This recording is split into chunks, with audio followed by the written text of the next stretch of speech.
Alhamdulillah, syukur kepada Allah Subhanahu wa taala.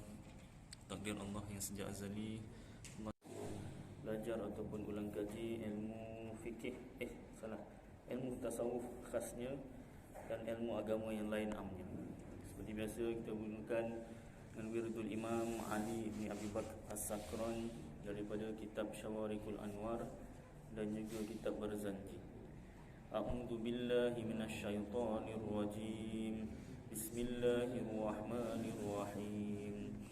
Allahumma inni ihtantu bidarbillah tuluhu ma syaa Allah kufluhu la ilaha illallah babuhu Muhammadur Rasulullah sallallahu alaihi wasallam saqafuhu la hawla wa la quwwata illa billah al-aliyyil azim ahata bina min bismillahirrahmanirrahim alhamdulillahi rabbil alamin arrahmanir rahim maliki yaumiddin iyyaka na'budu wa iyyaka nasta'in ihdinas siratal mustaqim siratal ladzina an'amta 'alaihim ghairil maghdubi 'alaihim waladdallin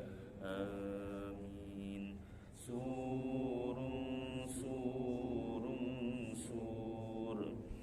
Allahu la ilaha illa huwal hayyul qayyum la ta'khudhuhu sinatun wa la nawm lahu ma fis samawati wa ma fil ardh man dhal ladzi yashfa'u indahu illa bi idhnihi ya'lamu ma bayna aydihim wa ma khalfahum wa la yuhituna bi shay'in min 'ilmihi illa bima syaa wasi'a kursiyyuhu as-samawati wal ardh wa la yahuduhu hifdhuhuma wa huwal 'aliyyul 'azim. Binastadarat kama stadaratil malaikatu bimadinatir rasul bila khandakin wala sur min kulli qadarin maqdur wa hadarin mahdur wa min jami'is syurur tatarwasna billah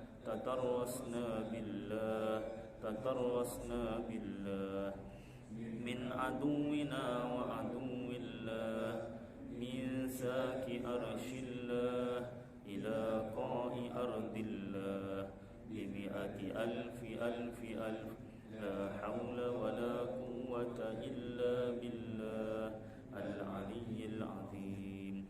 Azimatuhu la tanshaqqu bimi'ati alfi la hawla wa la quwwata illa billah al-aliyyil azim. San'atuhu la tanqati'u bimi'ati alfi la hawla wa la quwwata illa billah al-aliyyil azim. Allahumma in ahadun aradani bisu' minal jinni wal insi wal wuhush min basharin aw syaitanin aw sultanin aw waswas fardud nadarahum fi intikas wa qulubahum fi waswas wa aydiyahum fi iflas wa awbiqhum minar rijli ila ar-ra's la fi sahli yajda wa la fi jabali yatla bimi'ati alfi la hawla wa la quwwata illa billah al-aliyyil azim. Sallallahu ala sayyidina Muhammad wa ala alihi wa sahbihi wa sallam walhamdulillahi rabbil alamin. Yang berusaha Tuan Pengerusi Masjid Nurul Hidayah Jalan Tasik, Bandar Sri Alam, Sri Gudang, Johor Bahru, Johor. Yang dihormati Tuan Timbalan Pengerusi Masjid yang dihormati barisan AJK Masjid, yang di sini tuan-tuan imam, tuan-tuan bilal, muslimin muslimat yang dirahmati Allah Subhanahu Wa Taala, serta penonton video channel YouTube saya Aidil Hani.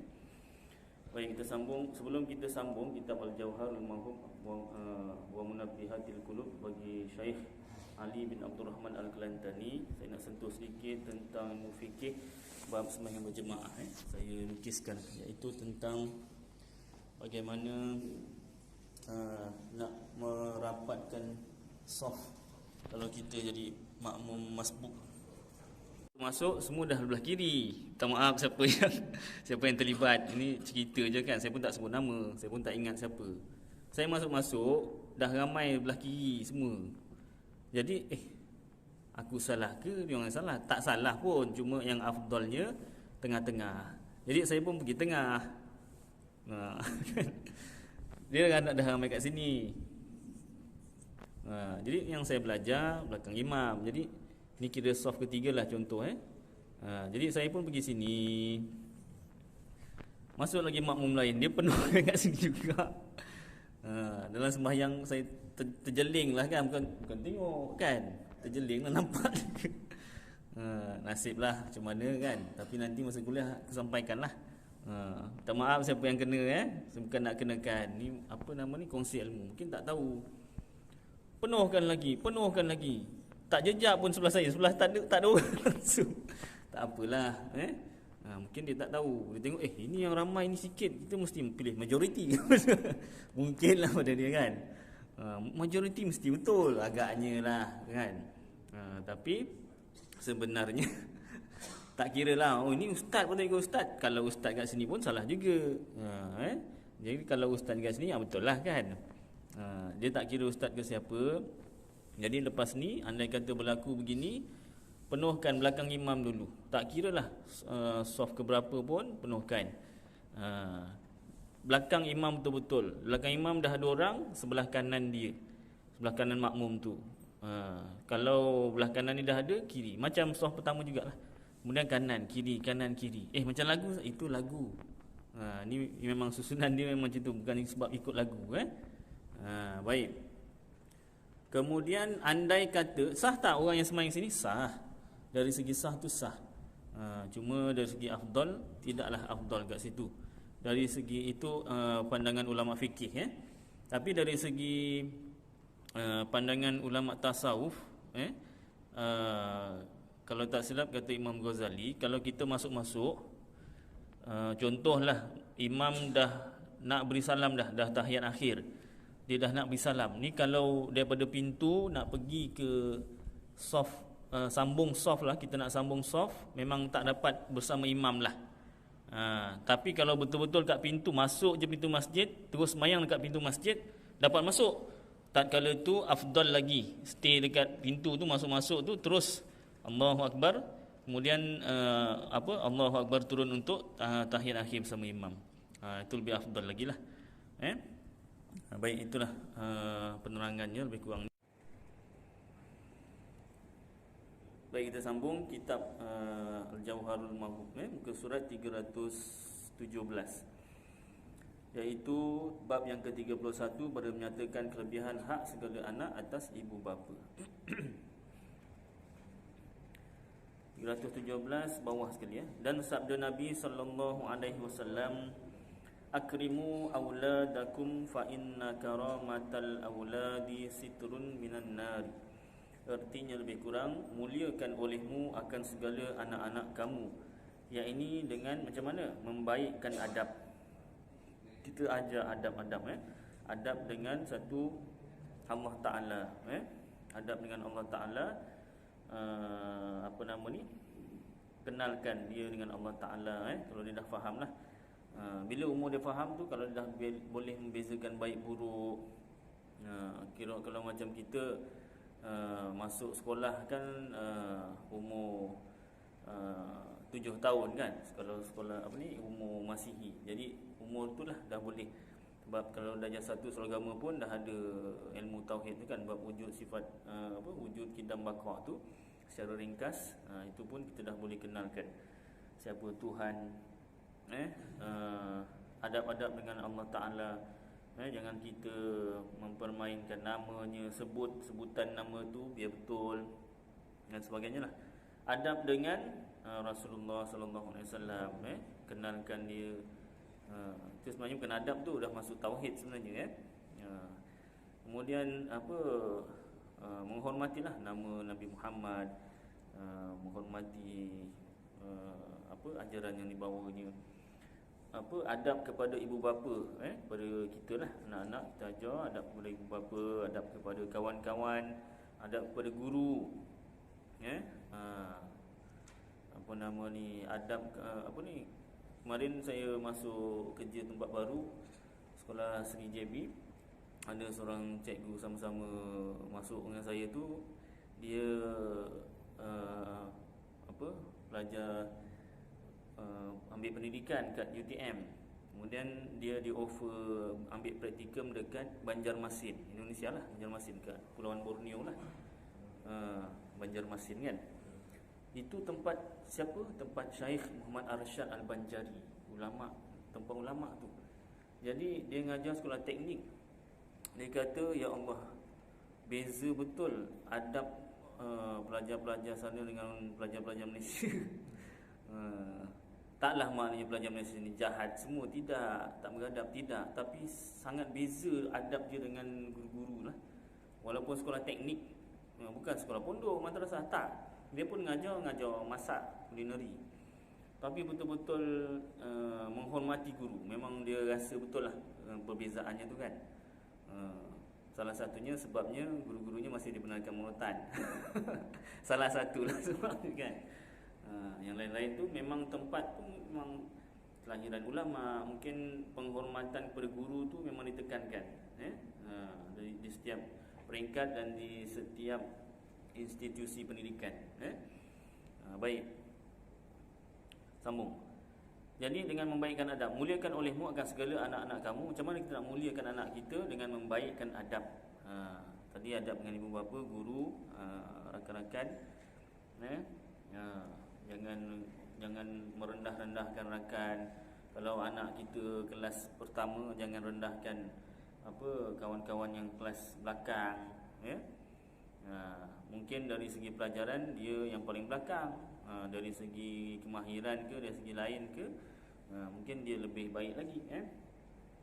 Ada kelebihan dan kekurangan masing-masing. Jadi kita lihat kelebihan dia, ajar macam tu dengan anak-anak kita. Kemudian apa lagi? Adab seharian, adab-adab bangun tidur, makan, adab masuk bilik air, keluar bilik air, tandas.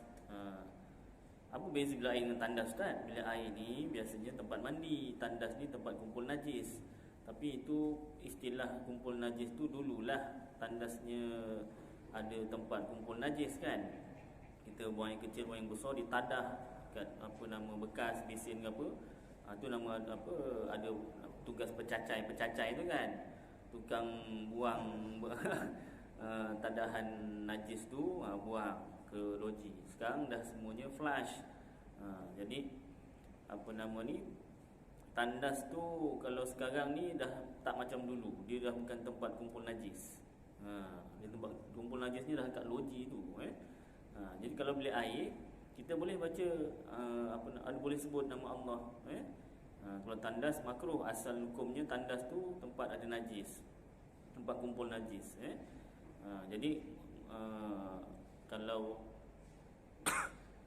tandasnya tengah ada najis, kira masih tandas lah. Dan kalau dah flush tu, jadilah bilik air. Ataupun ada orang asingkan bilik air dengan tandas kan. Dia asingkan bilik, macam duduk flat, saya pernah duduk flat, dia asingkan. Dia kata ni 3 bilik, 2 bilik air. Rupanya 1 bilik air, 1 tandas. Pandai dia. Dah masuk, 1 bilik air, 1 tandas. Kalau macam tu memang asing betul kan, ada dindingnya. Ada orang dia asingkan pintu. Dia pintu masuk satu, tapi ada pintu untuk shower tu kan. Pun boleh juga, kira asing juga. Kalau sekali jalan tu, kira tandas lah. Situlah ambil air, situlah tandas, tu kira tandas lah.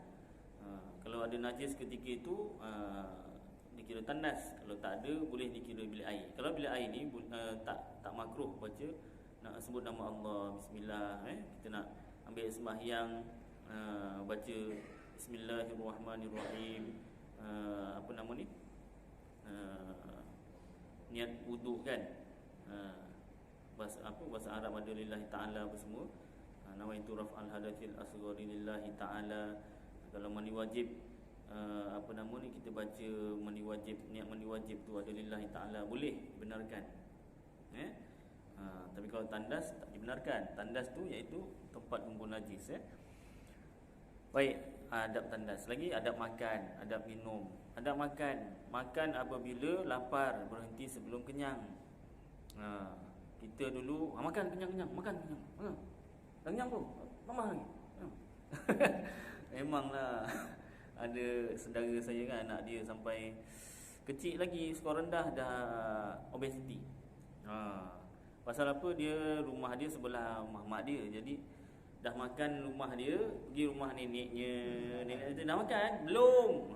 Memang sumbat lagi lah kan. Makan. Cucu aku tak pergi makan. Makan lagi makan. Dah makan pun dia bagi makan, lagi cakap tak pergi makan. Lagilah kan.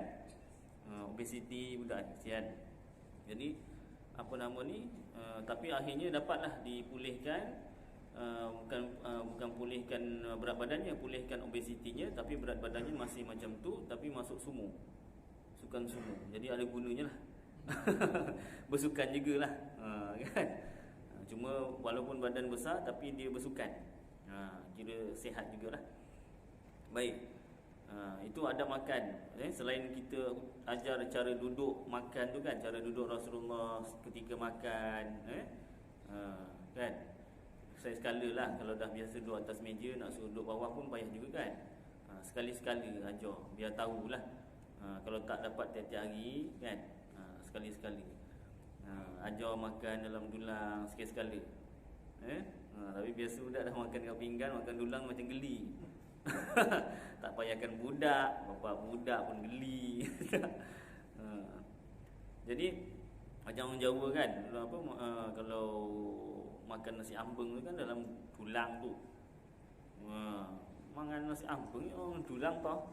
Orang makan pinggan piye tau. Bukan nasi ambeng gitu kan. Dah makan tu dalam tulang, makan tak habis, sikit je. Bukan dipotong 4. Pasal apa? Berkat apa? Bawa balik rumah. Yang lain pun nak makan juga kan. Makan sikit. Macam tu caranya. Merasalah juga kan. Sini tak merasa dah. Kau balik toh, kan, mangan dengan rumah.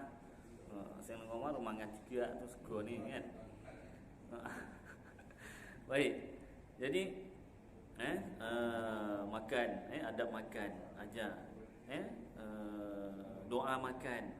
Doa makan sekurang-kurangnya, paling kuranglah bismillah. Kalau banyak doa-doa tu, kalau kita tak hafal, paling kurang pun bismillah. Bangun tidur jangan bismillah, alhamdulillah. Nak tidur tu baca bismillah lah. Kalau tak pandai doa panjang, buat sementara lah, nanti belajar lah. Susah lah Ustaz, buka YouTube saya.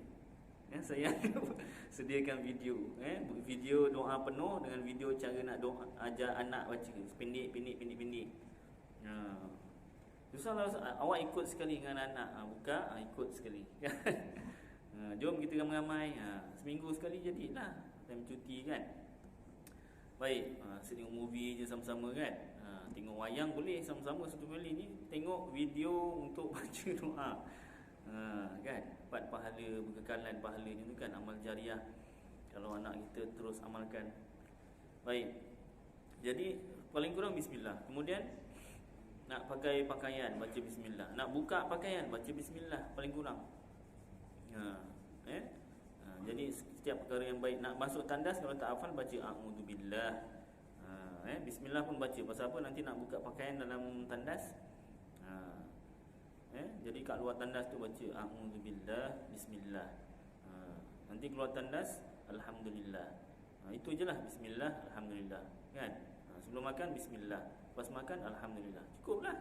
Daripada tak ada, langsung kan, sebut nama Allah. Naik kenderaan, bismillah. Dah sampai destinasi, alhamdulillah, kan. Nak bersama suami isteri, tak pandai doa panjang, bismillah. Tak sempat Ustaz, awak ni apa tak sempatnya? A'udzubillah, baca a'udzubillah, biar syaitan tak ngikut. Bismillah, a'udzubillah, bismillah paling kurang. Tak pun buat kod yang a'udzubillah, bismillah. Baca awal kan jadi kod. Apa tu Bu? Ni apa ni bacaan apa kan, doa, bacaan doa kan. Tapi biasa anak-anak dah tidur lah kan. Baik. Jadi kita ajarkan adab. Ajar anak-anak kita adab, kita pun kena beradab, tunjuk yang baik. Kalau kita nak ajar anak kita adab tapi kita pun tak beradab, susah untuk anak kita belajar ya. Alah bapa pun tak semayang, itu bukan adab lagi dah, itu kewajipan. Tak semayang, alah bapa pun tak semayang. Kalau dia tak cakap pun, tu cakap tu kira dah berani sangatlah tu. Paling tidak dalam hati. Semua orang ni pun tak semayang dalam hati. Kalau dah sampai tahap cakap tu, dia dah berani sangat dah tu. Dah tak tahan. Kau asyik suruh aku je, kau tak semayang kan. Lala dia tercakap terlepas. Bapa pun tak semayang, habis lah. Itu dah, jangan pula kita cakap dia kau ngajar. Jadi itu peringatan juga untuk diri kita kan. Kewajipan-kewajipan sembahyang, puasa, zakat, haji. Zakat dia tak wajib lagi lah kan. Haji pun tengok kemampuan. Biasa puasa dengan sembahyang dengan puasa. Baik. Banyak adab-adab. Maka bahawasanya kemuliaan segala anak-anak itu dinding daripada api neraka. Ya Allah ya Rabbi Karim. Kita ajar anak-anak kita adab-adab ni tu dinding daripada api neraka. Untung ada anak, alhamdulillah. Yang tak ada anak tak apa. Adalah cara lain tu kan, kelebihan lain. Dan sabda Nabi sallallahu alaihi wasallam, al-auladu hirzun minan nari wal aklu ma'ahum bara'atun minan nari wa karamatuhum jawazun ala sirati. Artinya lebih kurang, bermula segala anak-anak itu peliharaan daripada api neraka, dan makan serta mereka itu kelepasan daripada api neraka. Ajak makan. Kalau tak dapat siang malam, paling kurang satu kali lah satu hari. Tak dapat juga seminggu sekali lah. Bapaknya kerja shift kan, siang lah tak dapat makan sama lah anak sekolah. Dia kat tempat kerja kan, malam dah penat, makan sorang-sorang. Anak dah tidur kan. Kalau yang kerja Singapura, anak kau dah besar? Anak aku besar tu tak tahulah, tapi panjang aku tahu. Pasal apa? Dia pergi kerja, anaknya belum bangun tidur. Balik kerja, anaknya dah tidur.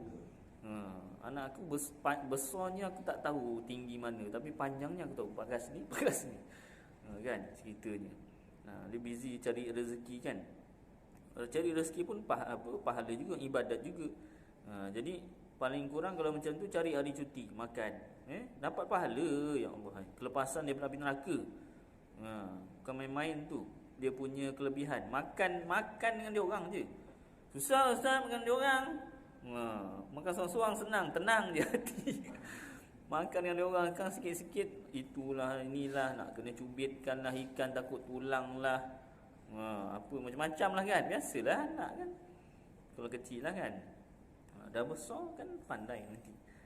Kecil memanglah kena suap, kadang kena cubitkan apa, kena tambahkan kuah apa, macam-macam lah. Tapi dia punya kelebihan dia kelepasan daripada api neraka. Dan kemuliaan mereka itu melalukan atas sirat. Ya Allah. Anak ni, yang ini bagi dua ibu bapanya dengan syafaat mereka itu. Anak tu boleh bagi syafaat dekat ibu bapa. Ya Allah. Jadi hargailah siapa yang ada anak, walaupun seorang, hargailah. Baik, masuk pada tajuk ibu yang memperoleh pahala jihad. Dan menyebut Rasulullah sallallahu alaihi wasallam akan jihad perang sabil, perang melawan orang bukan Islam yang ingkar. Maka sembah seorang perempuan. Sembah tu maknanya bertanyalah, ya Rasulullah, adakah atas perempuan daripada ini sesuatu? Maka sabdanya, bahkan bagi perempuan itu pahala barang yang antara buntingnya hingga beranak. Mengandunglah. Bunting kalau bahasa Melayu kita ni binatang. Beranak hingga mengandung ya, hingga beranak, kemudian hingga lepas susu anaknya, seperti pahala orang yang murabit Siapa dia? Iaitu orang yang menunggu, yang mengawal kota di dalam perang sabilillah. Maka jika mati ia dalam masa itu adalah baginya seumpama pahala orang mati syahid. Ya Allah. Rasulullah cerita pasal jihad perang sabil kan orang lelaki. Jadi ada perempuan tanya, perempuan boleh dapat tak pahala macam tu? Boleh masuk perang tak? Biasa Rasulullah tak bagi masuk perang, biasa lelaki semua. Lalu perempuan tanya, habis nak dapat pahala macam mana? Caranya iaitu daripada awak mengandung tu sampai ke beranak. Berapa lama tu? Biasanya 9 bulan 10 hari. Paling lama rekod manusia mengandung ibu Imam Syafi'i 4 tahun. 4 tahun tu boleh masuk World Book of Record. Tapi tak masuk lah pasal dia pun tak iktiraf agaknya kan. Tapi tak apa. Sekurang-kurangnya kita tahu Imam Syafi'i dalam kandungan 4 tahun. Baik, jadi daripada mengandung sampai beranak 9 bulan, kena beritahu isteri kita kan, yang perempuan kena beritahu. Pasal apa? 9 bulan tu macam-macam seksa. Paling tidak pun membawa berat tu. Kan pernah saya sebut kan, cuba kita bayangkan bawa kita ni lelaki bawa beg sandang tu, letak bahagian depan, letak satu batu bata. Kan, kalau berat sangat tak payah batu bata lah, apa nama, separuh batu bata. Cuba jangan buka beg tu daripada bangun tidur, pergi sana sini, buang air kecil, buang air besar, apa semua, pergi kerja, apa benda semua, makan, minum apa semua, sampai nak tidur balik. Tidur pun biarkan 1 hari je. Rimas lah ustaz, tak ada kerja saya nak buat kan. Belum buat lagi dah cakap kan. Jadi si ibu ni, perempuan ni kalau mengandung, dia punya waktu membawa bebanan tu 9 bulan. Memanglah mula-mula memang tak rasa, dia dah bulan ke 3 ke 4 tu kan baru berat sikit lah kan. Tapi yelah, kalau nak kira, kalau potonglah kata 4 bulan, tinggal 5 bulan. 5 bulan tu kan sekejap juga, lama juga. 5 bulan dah start berat. Kan? Kalau terlebih makan sikit kan babynya dah makin berat kan. Jadi apa nama ni, beritahu supaya dia tu tak rasa beban. Pahalanya tu pahala orang murabit, iaitu orang yang menunggu, iaitu mengawal kota di dalam perang sabilillah. Macam orang apa, jadi benteng lah, benteng di depan pintu kota, dalam perang sabilillah, perang melawan musuh Allah. Pahalanya itu paling kurang dia punya apa nama ni, kesusahan kan, menanggung bebanan. Tak masuk lagi dia punya apa nama ni, pembawaan. Isteri saya anak yang pertama ke yang kedua, gatal badan, gatal, menggaruk, ya Allah, satu badan sampai ke pakar kulit. Berulang kali hospital sampai dihantar ke pakar. Pakar kata, cubalah sapu ni, cuba je lah kan. Tapi apa nama, bidan yang selalu urut tu, bidan hospital juga, dia kata ini pembawaan ni, pembawakan. Betul, lepas melahirkan tu hilang, takkan buat apa pun. Itu yang apa nama ni, pembawakannya lain-lain. Belum masuk lagi dia punya apa, nak makan tu, nak makan ni tu apa, kempunan, ngidam. Kempunan tu tak dapat. Tak, maaf ngidam tu, ngidam ni kan. Kadang tak boleh bau suami lah, tak boleh bau minyak wangi lah, macam-macam kan. Saya dengar apa, macam-macam. Tuan-tuan pun lagi banyak pengalaman kan. Dia punya dugaan tu macam-macam. Jadi beritahu dia pahala mengandung, pahala mengandung. Supaya apa? Supaya mengandung lagi, suka hatilah. Maka jika ia mati dalam masa itu, tengah mengandung tu atau melahirkan, adalah baginya seumpama pahala orang mati syahid. Ini hadis ni. Perempuan kalau meninggal dunia ketika mengandung atau ketika melahirkan, dikira mati syahid. Syahid akhirat lah. Pahalanya besar. Jadi jangan takut. Kalau takut sakit melahirkan tu pun, kadang orang ceritakan, "Wih, sakit. Nanti masa nak jahit tu dia tak bius. Dia gitu je, rasa dia punya jarum." Dah kawan sebelah tu dah belum apa nama mengandung, dah cerita macam tu dah takut. Ada pensyarah saya kat UKM kemarin, tak payah sebut nama lah, malu pula dia kan. Perempuan tak nak anak, takut nak beranak. Dia takut nak beranak, rancang lah. Jadi apa nama ni, dek kerana takut kan. Tapi kan dah ada teknologi kan, boleh juga pakai scissor kan, maksudnya operate. Boleh nak anak tapi operate, jadi tak rasa sakit. Cuma lepas operate tu lah sakitnya tu kan. Tapi kan ada ubat tahan sakit. Pahalanya tu besar. Dan sabda Nabi SAW, artinya lebih kurang, bermula rumah yang ada padanya beberapa anak perempuan, diturunkan Allah Ta'ala padanya 12 rahmat daripada langit, dan tiada putus ziarah malaikat daripada demikian rumah itu, dan menyurat mereka itu, menulis mereka itu bagi dua ibu bapa mereka itu pada tiap-tiap hari ibadat 70 tahun. Ya Allah, Ya Rabbi Karim. Besarnya pahala. Beberapa anak perempuan, tiap-tiap hari pahala ibadat 70 tahun. Satu hari, 2 hari 140 tahun pahala ibadat, dan seterusnya. Kiralah sendiri. Saya nak kira ustaz, kira. Jangan tak kira. Tak apa, kira. Tapi jaga baik-baiklah. Jangan dia biar je kan. Wah, ini kita buat anak perempuan ramai-ramai, lepas tu biarkan aja kan. Tak boleh lah, jagalah. Dan daripada As-Sadiq radhiyallahu anhu berkata ia, al-banatu hasanatun wal banuna ni'matun fal hasanatu yuthabu 'alaiha wan ni'amu yus'alu an.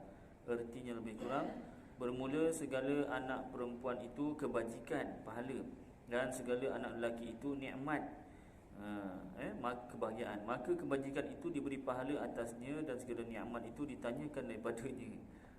Anak lelaki ditanya.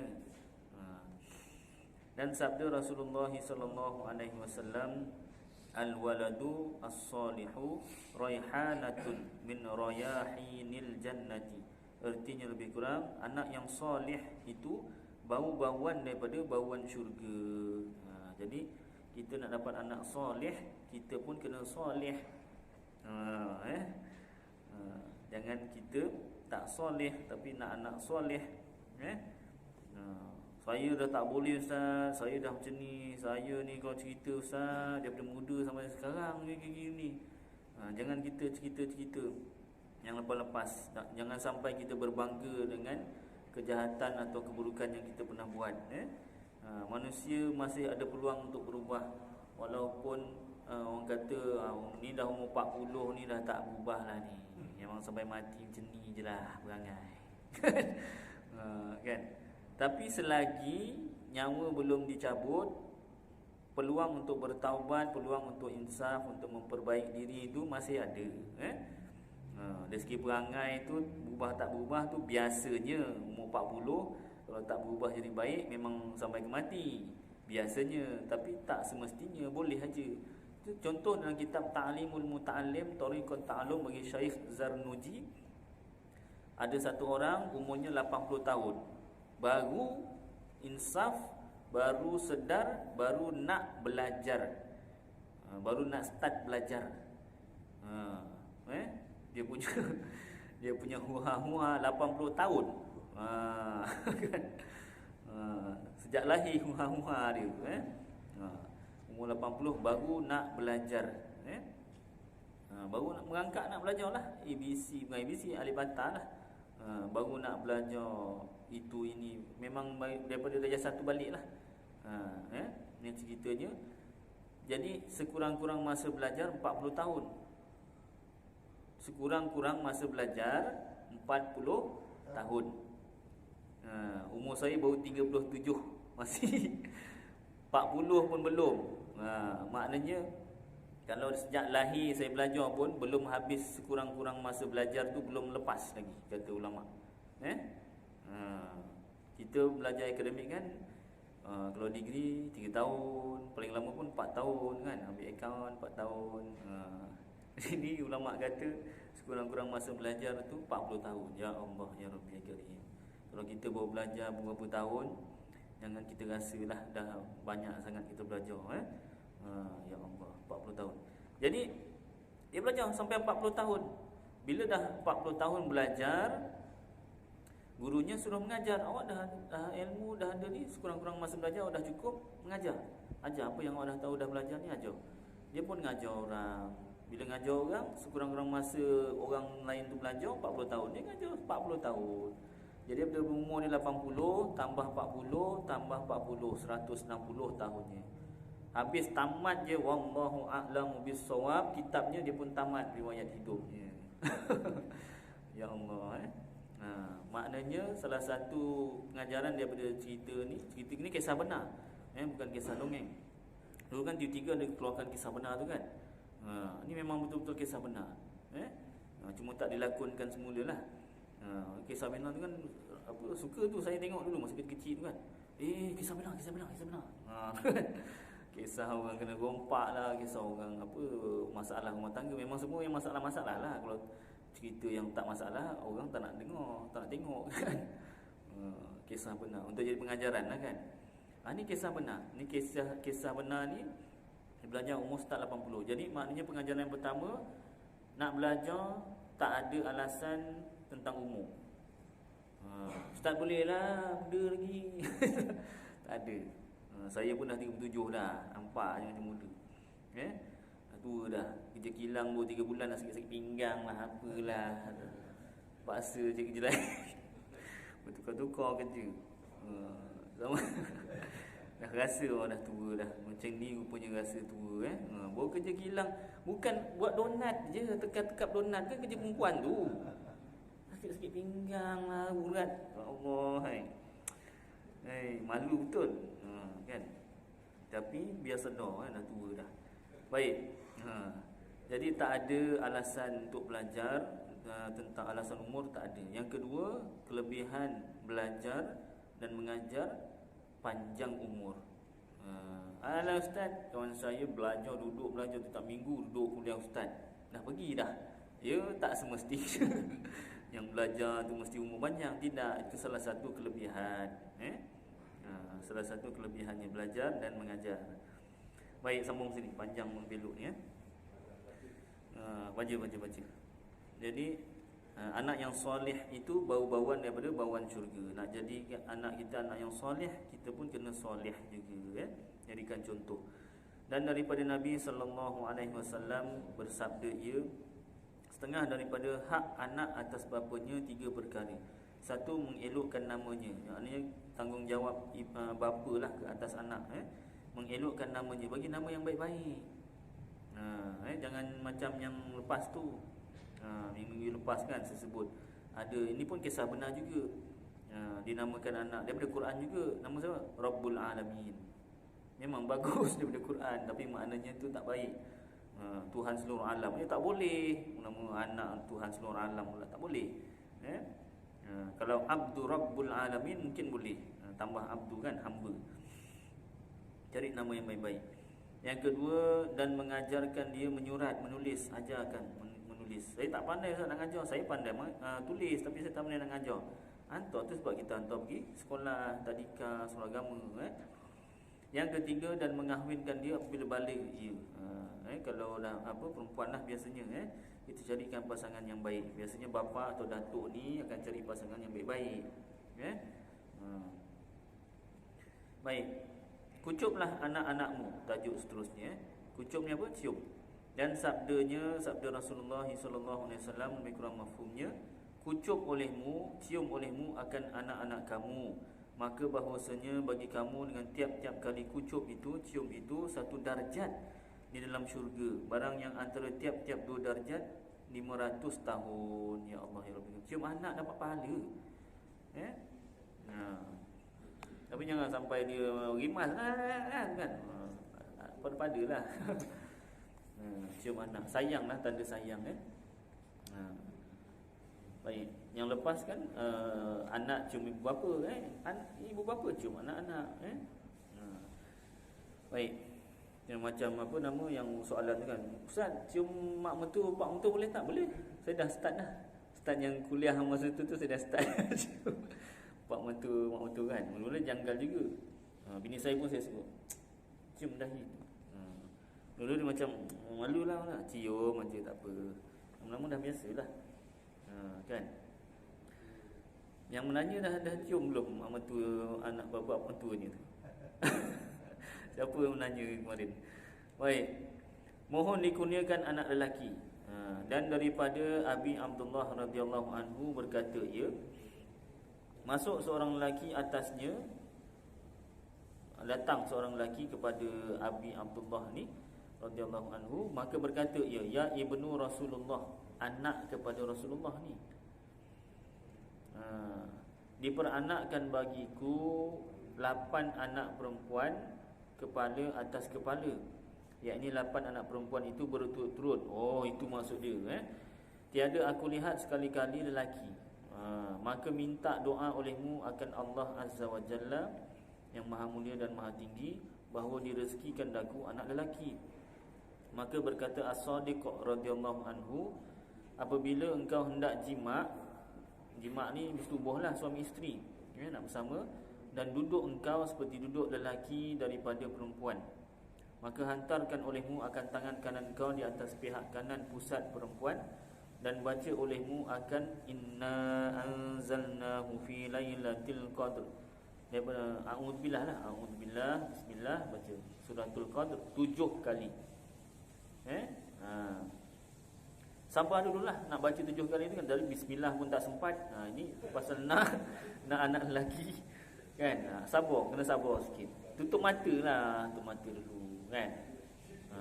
Yang diam jangan gerak, jangan gerak, diam-diam je. Jangan pegang apa-apa juga. Baca, pegang apa? Yang lelaki duduk atas perempuan, lepas tu pegang tangan kanan kita pegang pihak kanan pusat perempuan. Baca inna anzalnahu fi lailatul qadr 7 kali. Tak sempat ni. Kata lelaki itu, maka aku berbuat akan demikian itu, maka dia beranak bagiku 7 anak lelaki kepala atas kepala turut-turut, dan memperbuat akan demikian oleh beberapa orang, maka direzekikan mereka itu anak lelaki. Ini salah satu amalan. Jadi yang belum dapat anak lelaki boleh buat malam ni.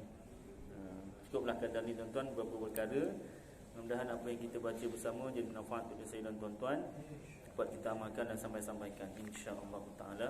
Aku qauli hadza wa astaghfirullahal azim li wa lakum wa lisairil muslimina wal muslimat wal mu'minina wal mu'minat fastaghfiruh wa ya fawzal mustaghfirin wa ya najatat taibin. Wa sallallahu tabaraka wa ta'ala ala khairi khalqi sayyidina wa maulana Muhammad wa ala alihi wa sahbihi wa baraka wa sallam. Subhana rabbika rabbil izzati amma yasifun, wa salamun alal mursalin, walhamdulillahi rabbil alamin. Taqabbalallahu minkum.